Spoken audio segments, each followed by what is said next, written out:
গতকাল দেখলাম শিবিরের কর্মী নাম হইল জিসান, এক মায়ার লগে সম্পর্ক করছে, দর্শন করছে, ফের ভিতরে বিয়ার আগে বাচ্চা ঢোয়াই দিছে।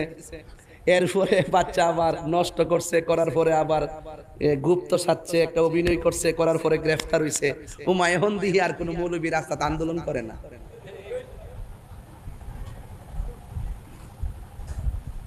রামিসার হত্যার সময় এক একজন হারে পড়ে লিছে, সরকারের কইছে 24 ঘন্টার ভিতরে ফাঁসি দিতেই।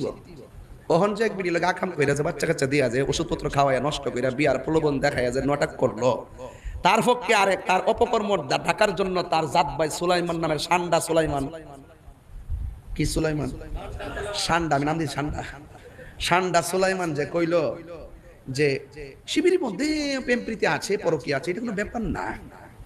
এগুলো নবী রাসূলদের মধ্যে ছিল, সাহাবীদের মধ্যে ছিল। এখন আপনাদের প্রতিবাদ কোথায়? এজন্য আমি বলছি, আপনাদেরকে দেখলে আমাদের ভয় লাগে।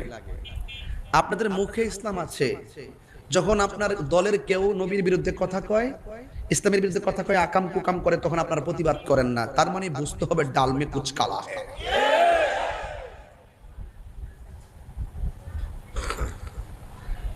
আমার দলের লোক যদি এই অন্যায় করে, আমি প্রতিবাদ করব। একটা প্রতিবাদ মিছিল কি রাজপথে দেখছেন? নাই। দলের ভাই, জাত ভাই, কলজা টুকরা।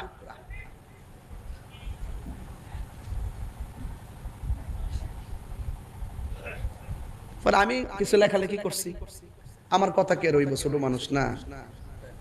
তবে এটাও সত্য, সময় মতো হইব।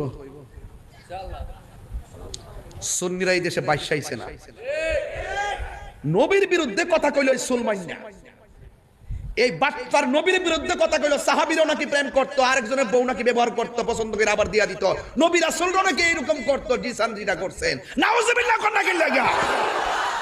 এখন প্রতিবাদ কই? এজন্য আমি বলি, নিজের গারে ফললে সবাই আমরা চিনি। এজন্য আমি বলবো, আপনারা এখনো সময় আছে, সত্যিকার অর্থের দেশটারে ভালোবাসেন, সত্যিকার অর্থের ধর্মটারে ভালোবাসেন, জাতিরে